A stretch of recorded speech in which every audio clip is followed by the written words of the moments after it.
Namaskar. Aujourd'hui, on continue avec les sessions sur la biopsychologie. Et la dernière fois, on a expliqué dans l'introduction ce qu'étaient les chakras et ce qu'étaient les vrittis. Aujourd'hui, je vais parler du premier chakra.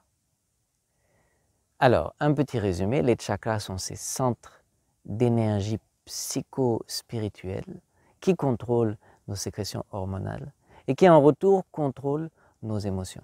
Et on a expliqué que les yogis ont trouvé qu'il y avait 7 chakras dans le corps humain et que ces chakras contrôlent 50 vrittis, 50 manifestations, 50 tendances mentales. Et qu'en fait, tout ce que l'on peut exprimer, tout ce que l'être humain peut exprimer comme sentiment, se joue comme une mélodie sur une panel de 50 notes, 50 émotions que l'on utilise pour exprimer tout ce que l'être peut ressentir, l'être humain peut ressentir. 50 vrittis et quelque chose que j'ai omis dans l'introduction, les chakras aussi contrôlent de manière indirecte le fonctionnement des organes du corps et ils contrôlent aussi les facteurs élémentaires ou les facteurs, les éléments fondamentaux qui constituent cet univers physique, c'est-à-dire l'élément solide, l'élément liquide, l'élément lumineux, l'élément gazeux et l'élément éthérique. Ok. Aujourd'hui, on va parler du premier chakra, il s'appelle le Muladhara chakra et il est situé à la racine de la colonne vertébrale, c'est-à-dire au centre de la première vertèbre de la colonne vertébrale, coccyx, niveau du coccyx. Et ce chakra s'appelle Muladhara chakra. Mula veut dire la racine parce qu'il est situé à la racine de la colonne vertébrale et Adhar veut dire le socle parce qu'en fait, il est vraiment le socle sur lequel le corps physique s'appuie, le corps physique s'appuie et il est aussi le socle ou la base ou la terre sur laquelle toutes les aspirations humaines vont grandir.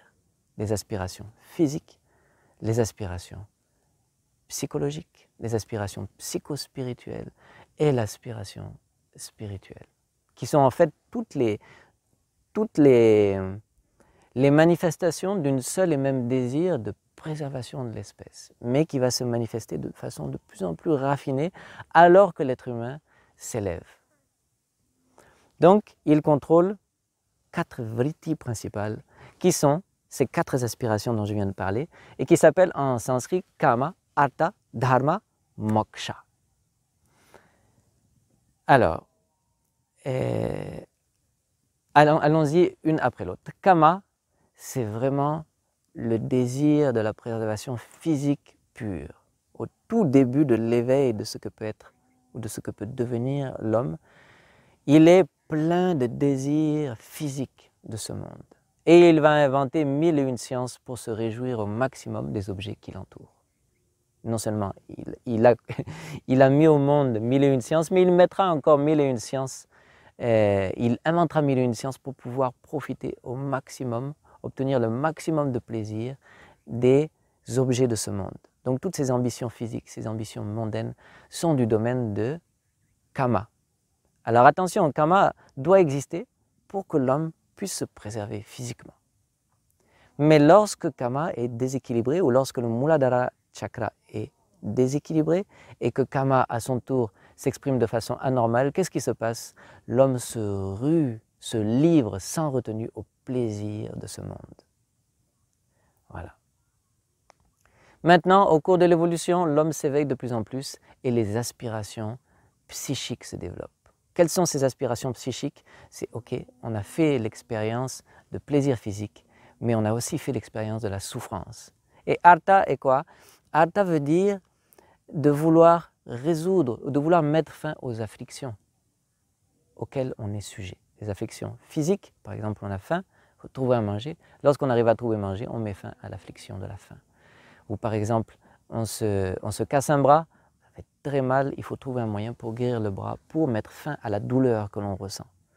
Et puis il y a les afflictions dans un domaine psychologique. On a perdu un proche, ça fait tellement mal. Comment mettre fin à cette douleur? Ou alors, on a des questionnements internes vraiment très importants. Est-ce que c'est la Terre qui tourne autour du Soleil? Est-ce que c'est le Soleil qui tourne autour de la Terre? Et un jour, on découvre pour sûr que non, c'est bel et bien le Soleil qui est au centre, la terre qui tourne autour. Ah, notre Artha est satisfait. Donc Artha, c'est ce qui résout ou ce qui met fin à nos afflictions. Mais Artha n'est qu'une étape. Pourquoi? Parce qu'avec le développement, avec l'éveil de l'homme, on se rend compte qu'on met bien fin à nos afflictions, mais de façon temporaire seulement. Et c'est pourquoi Artha est aussi traduit en sanskrit par argent. Artha, c'est l'argent. Pourquoi? Parce qu'on peut acheter des choses qui mettent fin de façon temporaire à nos afflictions. Aujourd'hui, on a faim, on achète à manger, on mange, on a mis fin à notre faim, mais demain on a faim encore. Donc, l'être humain s'éveille et se rend compte que Artha ne suffit pas. On voudrait Parama Artha, c'est-à-dire quelque chose qui puisse mettre fin de façon définitive à nos souffrances. Et c'est là que la soif spirituelle naît. Et cette soif spirituelle s'exprime avec le troisième pétale de ce chakra, la troisième vritti qu'on appelle Dharma. Et Dharma, c'est quand l'être humain se rend compte que non, en fait, le but de ma vie, c'est d'atteindre ce Parama Purusha, cet être suprême qui lui seul peut mettre fin à toutes nos afflictions. Non seulement il peut mettre fin à toutes nos afflictions, mais il peut étancher la soif de toutes nos aspirations. Et c'est ça Dharma. Lorsque la personne maintenant s'établit dans une pratique spirituelle et lorsqu'il est clair pour cette personne que son but est un but spirituel et un but intérieur, on peut dire qu'il a ouvert son pétale de Dharma. La personne devient dharmique. Et notre maître disait que une personne devient un homme au vrai sens du terme seulement lorsque Dharma s'est ouvert ou s'est épanoui. Pourquoi? Parce que Kama et Artha, on le partage avec le règne animal. Sans doute que le règne animal n'en fait pas l'expérience dans une telle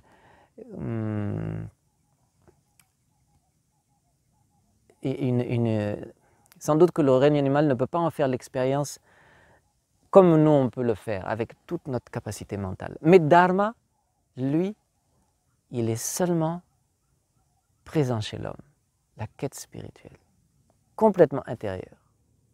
Et finalement, cette quête spirituelle aboutit avec la plénitude ou l'unification avec le suprême ou le salut. Et le salut s'appelle moksha, qui est la quatrième vritti. Donc lorsque le Muladhara Chakra s'est complètement ouvert, on peut dire que l'homme a retracé toute l'évolution en lui-même et a fini au point culminant qui est le samadhi ou qui est ananda ou qui est la félicité ou la béatitude.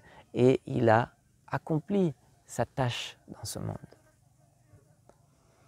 Donc vous voyez que le Kama, le Muladhara Chakra est très intéressant parce que il est vraiment, ce sont les graines de tout le potentiel d'éveil et d'évolution de l'homme qui sont contenus dans le Muladhara Chakra.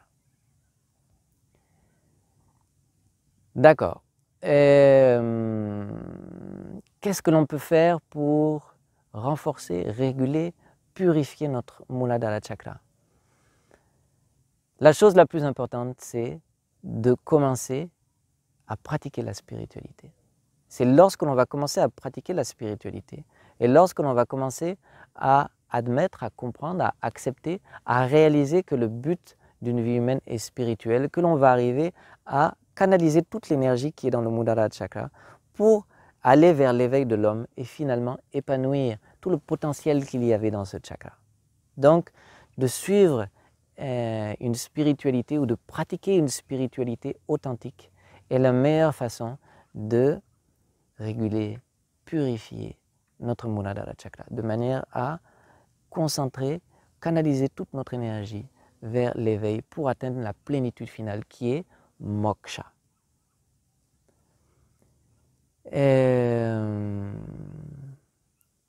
Ok, des astuces, les yogis ont toujours des astuces. La pratique des asanas. Tous les asanas qui permettent l'ouverture et la contraction du bassin aident à réguler le Muladhara Chakra. Et aujourd'hui, je vais parler de 3 asanas que vous connaissez déjà parce que c'est les 3 asanas de base et c'est pour ça qu'on les conseille au début de de la pratique spirituelle parce qu'ils permettent de commencer un peu à débloquer les énergies au niveau du Muladhara chakra et du deuxième chakra dont je parlerai la prochaine fois. En fait, ces deux chakras sont très proches et on utilise les mêmes moyens, plus ou moins, pour les réguler et pour les ouvrir. Donc, les 3 asanas de base qui sont Yoga Mudra, qui sont Dirga Pranam, la longue salutation, et Bhujangasana. Bhujangasana qui est le cobra. Mais bien sûr, ceux qui connaissent les asanas ou ceux qui ont un guide, un enseignant qui peut les expliquer comment faire les postures, il y a d'autres asanas qui permettent de réguler, d'ouvrir, de purifier notre Muladhara chakra. Il y a aussi l'utilisation de l'eau, on en a déjà parlé dans les 16 points, c'est-à-dire si vous passez au sel, il est important de se nettoyer avec de l'eau de manière à ce que c'est un lieu qui reste propre pour qu'il n'y ait pas qu'il y ait d'échauffement, pas qu'il y ait de friction. Ça sera plus facile pour le contrôler, plus facile pour le canaliser. Et dernièrement, je dirais la nourriture. On a expliqué qu'il y a plusieurs types de nourriture et qu'il y a 3 types de nourriture. Il y a un type de nourriture qui est très très bien, qui est sattvique, un type de nourriture qui est moyen, qui est rajasique, et un type de nourriture qui est néfaste et pour le corps et pour le mental, qui est tamasique. Vous vous rappelez la viande, le poisson, les œufs, l'ail, l'oignon, les champignons. Eh bien, ces aliments tamasiques-là ont pour tendance d'exciter les instincts bas. C'est-à-dire, ils vont rendre plus difficile le processus de canalisation de ces énergies vers l'éveil de l'homme.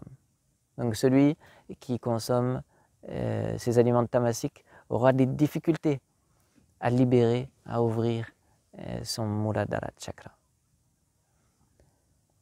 Voilà, donc je pense que j'ai fait plus ou moins le tour de ce qui était le Muladhara chakra, de ce qui contrôle l'élément solide chez l'homme. Il est responsable d'une bonne santé, quelqu'un qui est en bonne santé, qui est toujours en bonne santé, quelqu'un qui a un bon Muladhara chakra. Son corps est en bonne santé. Et puis, les aspirations, les vritis, les 4 vritis qui sont dedans. Voilà. Donc, s'il y a des commentaires, n'hésitez pas à faire vos commentaires si ça n'a pas été clair ou si ça a été clair. Et puis, le cours prochain, on va parler maintenant du deuxième chakra et des 6 vritis qui l'animent, le Svadhisthana chakra. Merci beaucoup. À très bientôt. Namaskar.